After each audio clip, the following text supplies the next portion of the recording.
Hello and welcome to the incredible Yamaha PSS A50 mini keyboard. This keyboard is put out from Yamaha and it's one of the latest in the series of high quality, I call toy keyboards that people might buy for their 5 or 6 year old child to start learning how to play piano.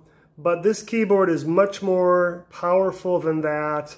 It has great sounds built in. You can plug a MIDI cord into a computer and you can record tracks to a computer. You can use it as a controller to play a much better quality sounding piano through the internet or through a recorder sequencer system if you have such a thing. But what I find really fun about this is that you can record and make your own backing tracks, and then you can play live against those backing tracks. I think that's the really incredible fun part of this toy keyboard that I think everybody is going to really enjoy. I have a full-size piano in my apartment, and I haven't touched my piano since I got this keyboard. This keyboard has been so much fun to play that this is all I'm playing. Even though the keys themselves are much smaller for your hands, and this is not these are not weighted keys, but they are touch sensitive. So if you touch them very soft, it will play very soft, and if you touch them hard, it will play them harder. So it does have that feature which most of the toy pianos don't have. So that makes this keyboard really an amazing little keyboard, and it retails for only $100. Currently, these are not made in the U.S., or they're not sold in the U.S. I had to buy this particular one from Japan. You'll find these available on eBay through a number of retailers in Japan, and as long as you pay attention to the percentages of happy customers, and make sure you buy someone from a retailer that has a 99% rating or 100% rating, you can feel safe about sending your $100 to Japan, and you will receive the keyboard. So that's what I did. I bought it from a retailer in Japan, and a couple weeks later it arrived in the mail, and I've been playing with it ever since. So anyhow, the instructions from Japan come on a printed sheet, and they're written in Japanese, so it's really difficult to figure out how to work this keyboard. You can go to Yamaha's website, and you can download, on their website, you can download an English version of the manual. If you have access to the internet, just go on to Yamaha.com, and you'll find under support, you'll find all the manuals to all their keyboards, and you'll find this particular keyboard manual online that you can download, so that at least you'll have an English version of the instructions to be able to figure out the functions. Like I say, one of the better functions is the ability to record a backing track and then loop that back as a constant loop playback. That's the real, I think, the advantage of this particular keyboard over other keyboards that record. A lot of keyboards have a record function, but the fact that they don't have a loop function makes that really not as useful as this particular keyboard. This particular keyboard lets you record just a small section of a loop, and then you can loop that back using the loop function. So I'm going to show you how to do a recording, and then how to set a loop playback so that you can play against that live with a piano, for instance. I'm going to select a really simple bass line to a song. I'm going to play Fleetwood Mac Dreams. And Fleetwood Mac Dreams only has 2 chords in the song, 2 or 3 chords I think it is. It's an F and a G and a repeated loop. And so that's what I'm going to show you here today. So let's begin. The first thing you want to do is set a tempo. Let me zoom in my camera so that you can all see what I'm showing you here. I'm going to zoom into this control panel so that we can really see what we're hitting. There we go. Oops. All right, I think everybody can see the control panel now. So the first thing you want to do is you want to set a tempo. The tempo buttons are here to the lower right. If you hold down the tempo tap button and use the plus minus, you can select a tempo. For this particular song, I'm going to use a tempo of 120. The next thing you want to do is select an instrument. I'm going to select bass. So if you hit bass, it will go up to, you'll see the numbers change here. I'm going to select the very first bass, which is number 14. You've got several basses to choose from. 15 is an electronic. 16 is a slap bass. 17 is a synth bass.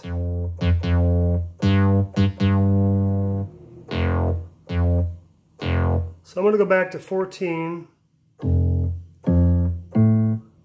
This is kind of a stand-up bass sound, which is really useful for jazz. And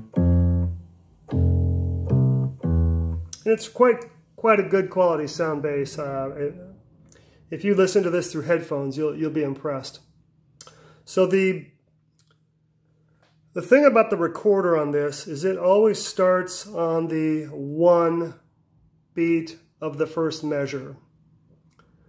So that's a problem if you're trying to record something with a pickup, with pickup notes, or with, if you're trying to do something where you have the bass come in on a 3 or a 4, you simply can't do it. The machine always will record the first note that you hit as the number 1 on the measures. So the way to work around that is you have to record an introduction. So for those songs that I want to play, for instance, Autumn Leaves, it has that 3-note pickup line at the beginning of the song. If I wanted to play that song back, I would have to record like a 2-measure introduction of something, just so that would allow me to be able to play the piano pickup notes against that. So that's the way to work around that. The other way to work around that would be to record the last measure first of the song. So that again, if you've got the last measure, which would have a full 4 beats, that would allow you to then play 2 or 3 note pickup on the piano and get into the song. So that's the one thing to think about as you're trying to record the backing track, is how am I going to work around this to get pickup notes. So that's the way to do it, by just basically create a little introduction, 2-bar introduction, 2-measure introduction, and then you can do your pickup notes. All right, so where are we? The next thing I want to do, so I've selected my instrument. The next thing I want to do is turn on the metronome, which will let me play against the metronome at the perfect rhythm. So then when I'm playing against this, with the drums in sync, the bass that I record will be in sync with that. If you try to do this without the metronome, you'll simply be off on the rhythm, and that won't be, obviously the two won't sync up. If you're playing a 120 drum beat against something that you've recorded, maybe you recorded it and you think you were playing it at 120, but you've only played it at 110. Now your bass will start lagging and it won't sound right. So you have to use the metronome to record this. So that's what I always recommend doing. To turn on the metronome section is here. And by just hitting these keys, hold down the shift button here and then hit the on button where it shows you, hit that key, it's an E key, will turn on and off the metronome. And it will obviously play back at 120 beats per second or per minute. The records button's here. The play and stop button are here. The other thing to know about the recorder is that it will record a full measure at the end. So when you go to the end of your bass line or whatever you're recording, make sure that you turn this off on the 4 beat of that measure. If you turn this off on the 1 beat or 2 beat, it will now record that whole measure. So you'll have, you'll have 2 or 3 beats of silence when you go to loop this back. So that's really important, is to punch off on the 4. Not after the 4, because then it'll pick up the 1, but right on the 4. Just, that last note, boom, hit it, and you'll have a perfect loop when you go back to loop this. So let me show you. I'm going to turn on the metronome, and then I'm going to start the recorder. So here's my metronome. And I'm going to practice this a couple times against the metronome just so that I get real comfortable with this.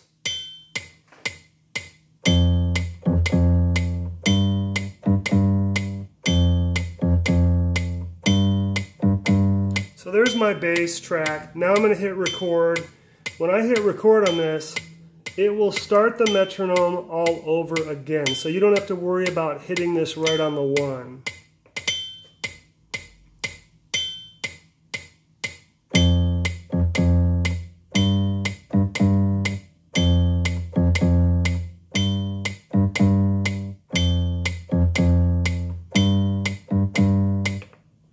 Alright, so there I recorded a 3 measure bass line that I'm going to loop back.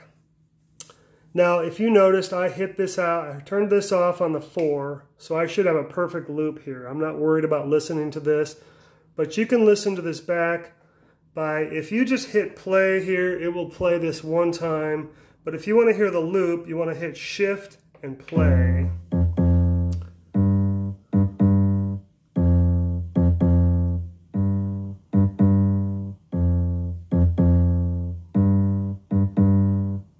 So there's a perfect loop. Alright, so now I'm going to set up a drum track, and then I'm going to trigger the playback of the loop against the drum track, and then I'm going to play piano against the 2 tracks behind me. So I'll select drums. You've got 4 drum tracks to choose from. You've got a basic rock kit. This is a more of a this is a slightly variation, number 40. 41 is a vibraphones, which is also a really nice sound. And a marimba, I think that is. So we're back to our rock sound, which is number 39.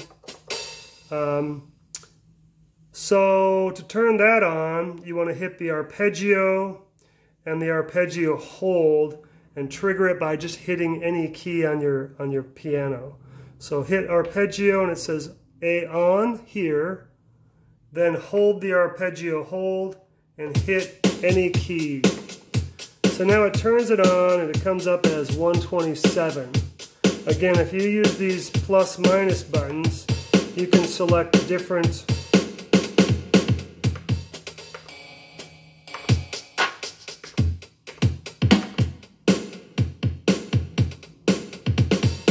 I'm going to select 120. That's a pretty good rhythm for a Fleetwood Mac song.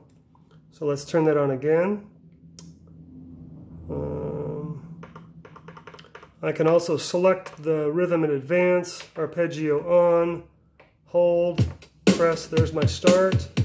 And now to turn this on, you're going to hold shift and turn this on. And you got to make sure that you start this on the 1 rhythm.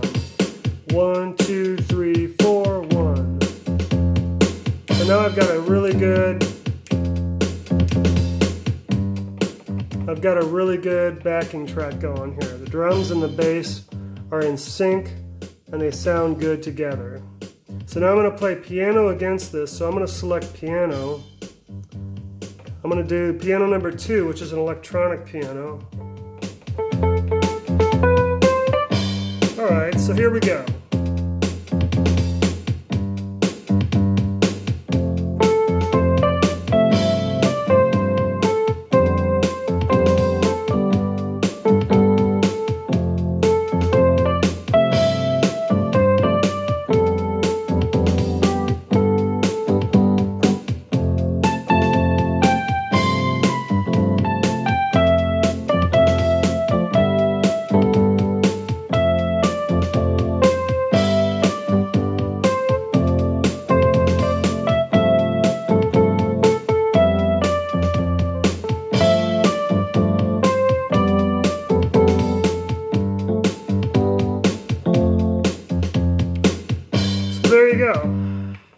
That's all it is. Then you just turn that off by hitting arpeggio and turn the off button on the phrase record.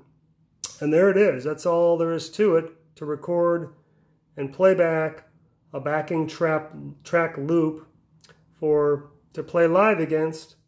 You see what kind of fun this is. You'll have all kinds of fun playing a little band, trio band behind you, or if you're doing a classical song, you can have a violin or a viola or strings. You can have a horn section behind you.